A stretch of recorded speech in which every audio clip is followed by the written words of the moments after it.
अस्सलाम वालेकुम रहमतुल्लाहि व बरकातुहू। अज दी वीडियो डिप्रैशन ते जिहड़े लोग बहुत ज़्यादा डिप्रैशन दीयां दवाइयां खा के थक चुके ने, अक चुके ने, डिप्रैशन खत्म होने का नाम लेंदा ही नहीं। डिप्रैशन दीयां दवाइयां खाण दे नाल नाल इंसान मेदे जिगर दा मरीज़ भी हो चुका है। यह वीडियो स्पैशल उन्हां वास्ते ही बन रही है। इंशाअल्लाह मालिक दी रहमत नाल जिहड़े डॉक्टर ये गल फरमाते हैं कि डिप्रैशन नहीं खत्म हो सकता, अल्लाह की मेहरबानी दे नाल जिंदगी के अंदर दोबारा डिप्रैशन की कोई भी अलामत नहीं रहेगी।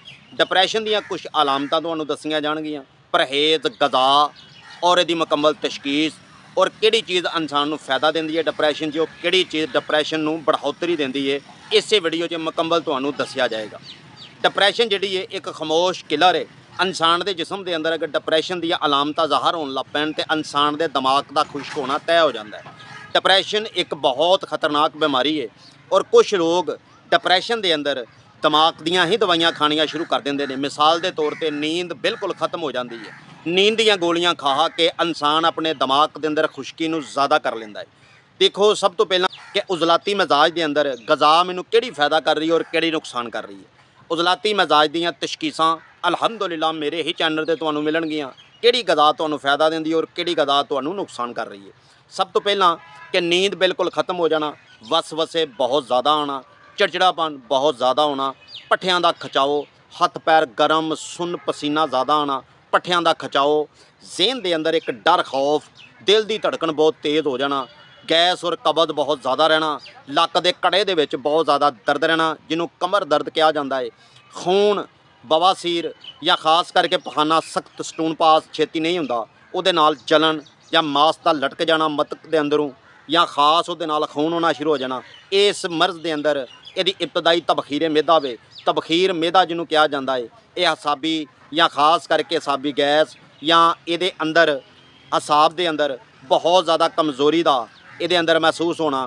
इंज महसूस होना कि जोड़ जोड़ दर्द करना, जोड़ जोड़ के विचों दर्दां निकलनियां, कदी किते दर्द कदी किते दर्द, कन्ना च बहुत ज़्यादा शोर होना, तुरबात च खुश्क हो जाती, सिर नूं दर्द, सिर की एक साइड भारी रहना, कंधियां ते बोझ, सिर की दर्द का ना होना, मूँह के अंदरों मास खोरा बदबू गंदी आना, मसूड़ियां च खून आना, जिसम ते हल्की हल्की खारश, यह जगह ते बलगम या खराशदा रहना, बहुत ज़्यादा जहनी दबाव, वसवसे, चिड़चिड़ापन, नींद खत्म हो जाना, यादाश्त बहुत कमज़ोर हो जाती है, कुछ भी याद इंसान नूं नहीं रहिंदा, इंसान नूं नींद वास्ते तरस जाता वे। गर्मी खुश्की दी है तहलील करने वास्ते साडा नुस्खा सुन लो बगौर दे नाल कि तुसीं लैणे ने एक पाओ मदावे।